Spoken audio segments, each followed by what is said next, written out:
Welcome, Therapy Talkers. How are you? Well, I know. So to answer your question, yes, I am moving to Alaska. Weird. So this next phase of my life, the story begins with vacuum bag storage.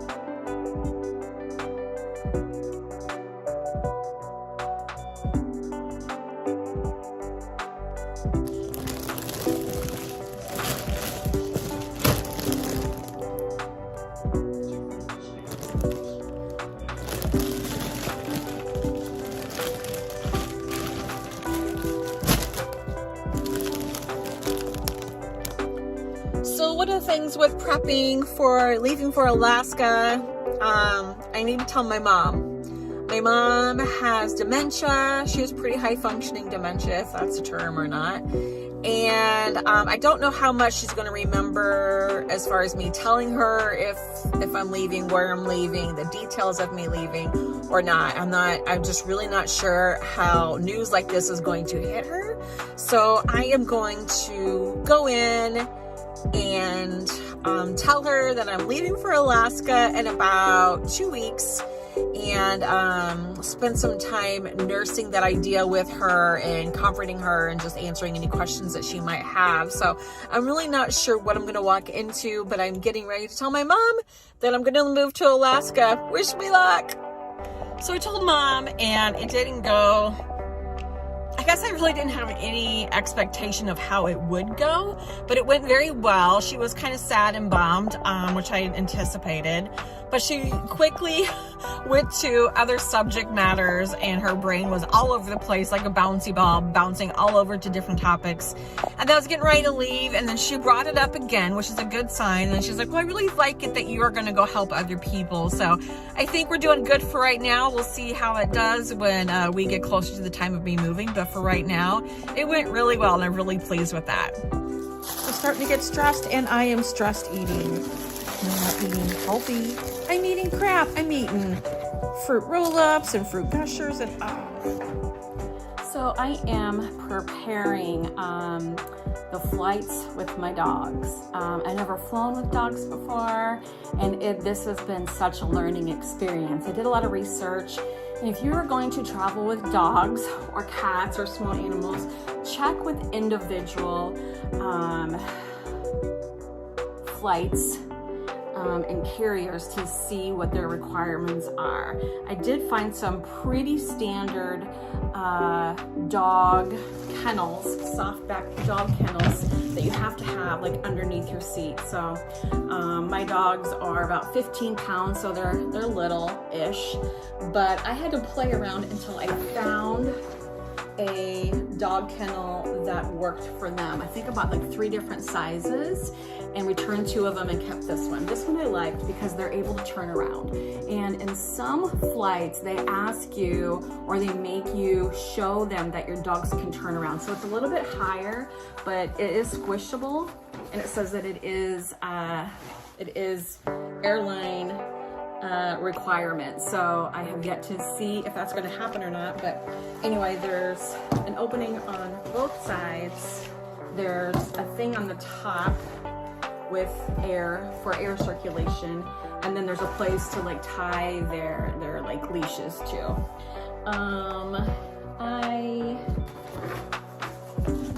Some of them require that you have to have a water dish, and you're going to want to have that anyway. So I found these little collapsible water dishes that just hook right to a dog kennel. This one, so it has one on the side too. So I like that it has openings on all 4 sides. So depending on how you put your pet under the seat in front of you, you can have access to them or give them treats or whatever. So another thing I had to look into was, I don't know how the layovers are going to be. I don't know how heavy or hard it's going to be to transport the dogs to and from like loading and the flight. So I bought these pet carriers. It's like a luggage cart. And so what I'm gonna do is you just unfold this, and I'll show you in a second. Unfold this, and then what I went and did is I bought some industrial strength Velcro for the bottoms, because when I tried it before, the kennels would slide easily off the carts, and I didn't want that to happen. So I bought some industrial Velcro, and this is the brand I bought. And I am putting it on the bottom of the kennel, and then I'm putting it on the cart. So let me show you. So here's the cart. As you can see, it moves. It has an expandable handle, just like a luggage thing. And I added these on here. So then I am going to add the other side of the Velcro, really so I can just Velcro my dogs on here. But change is hard. I want to embrace change, and I want to actually like change, and I like stretching myself outside my comfort zone. I tend to look at things as things that's going to improve my life and make me appreciate the big picture in life. But you guys, I'd be lying if I wasn't saying how scared and terrified I am. I'm doing this all on my own. My husband is staying home while I'm doing this. My kids are in the state, and my mom and my brothers and sisters, and I have a whole entire big ginormous family that I'm leaving behind, and my job and my clients and the people I work with, and my life is here. And I'm second guessing, like, why am I wanting to uproot my life? Why would I want to do this for a job? And I'm still not 100% confident I am doing the right thing. I have prayed about it. I've thought about it. I've had long conversations with my friends and family about it, mostly my husband and I, and we just think it's going to be a good adventure and a good learning experience. And it's going to give us health insurance, which is something we've been struggling with, and it's going to give us some financial security that I've been struggling with in by the way, private practice. The cart itself is Mr. Peanut brand. Got it on Amazon. The reviews were amazing. And these are supposed to go with Mr. Peanut size pet carriers, but those didn't work.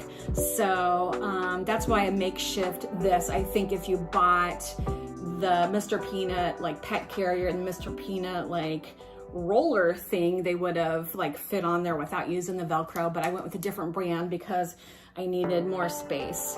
So the only things left to do is to get the dogs used to it before we go, and hopefully they will go in there okay, and just practice before we fly next week.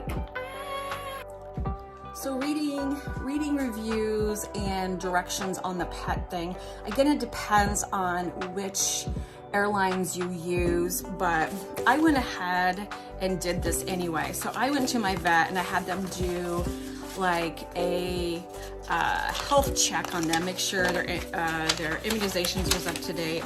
I had to fill out a bunch of paperwork, and then they made this up for me. So I'm gonna send that along with each dog and put that in a Ziploc bag, and then I have treats. So I have regular treats, I have hemp calming treats, and then I had the vet give me some relaxation medications if they need to. Again, I don't know, my dogs have never flown before, and this is gonna be a pretty long flight from Iowa to Fairbanks, so I just want to make sure that I have all the bases covered. If you guys have ever traveled with pets, maybe you can give us some helpful suggestions, because this is my first time and I don't know if I'm doing it okay. Okay, so here's the test. Here's Mr. Ziggy. Here's his delicious treat, and I'm putting it in there. Oh, get in there, Zig. So as you can see, it's a little wobbly, but he can move around.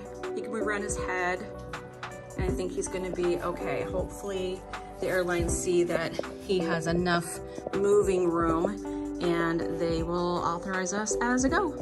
Now let's try the other dog. Now we're gonna try Piper. Piper is kind of a picky dog. She's kind of a diva. So I'm anticipating her not really liking this. Again, they have been trying different various sizes of these little dog kennels. They're used to a wire kennel, a big one for the two of them. So them being in this small confined space is probably not ideal for them, but you gotta do what you gotta do.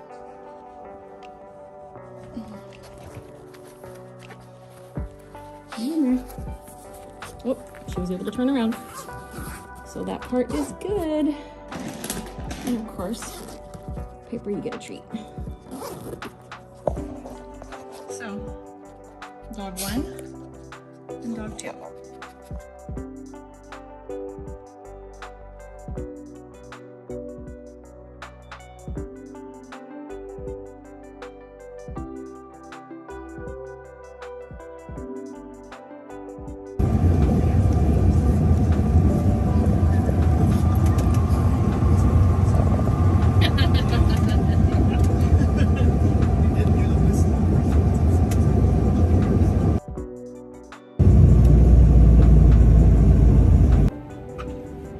So we landed in Minneapolis and now I am looking for a dog relief place. This airport is pretty ginormous compared to Des Moines, so I have been walking and doing this trek for quite a while, looking for a place for Ziggy to go potty. Ziggy, come on over here. Come on, let's go potty. Come on, let's go potty. Go potty.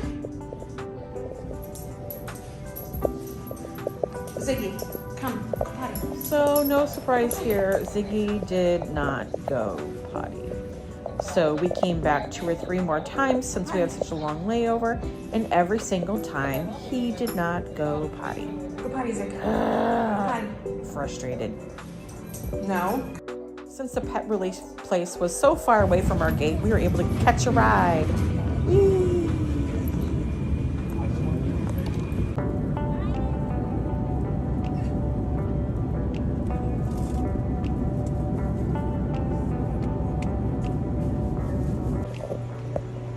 Try again in Seattle. Can we pee in Seattle? No. Go potty. Go potty, Zig. Do not refuse to go potty again. You need to go potty. Go potty. Go potty, go potty, go potty, go potty. Babe, good boy. Good boy, go potty. Ziggy, good boy, go potty. So apparently my dog has a shy bladder. We have been here numerous times in the Seattle airport and he will not go to the bathroom. Will you please go potty? Ziggy, we have a long flight ahead of us. I need you to go potty. Go potty. 1, 2, 3, go. Go potty. Go potty. Ziggy, go potty. Let's go potty. Look at that fire hydrant here. You want to go potty over there? Come on. Come over here. Right here. Let's go potty right here, Zig. No. It is 8:36 at night, and in about 20 minutes we're getting ready to board Fairbanks. I've been traveling since 9 o'clock this morning, so I'm really tired. Gonna probably be there around 12:30-ish, give or take. So I plan to take a nap and hopefully wake up to see the Northern Lights. So anyway, this girl is tired. So it's about 1 o'clock in the morning. I got my rental car. We landed. I have 3 suitcases because I'm going to be living here for quite a while. A dog and a carry-on to drag across an icy parking lot. But I finally made it to my destination. Got my car, getting ready to load up the dog and head to the North Pole.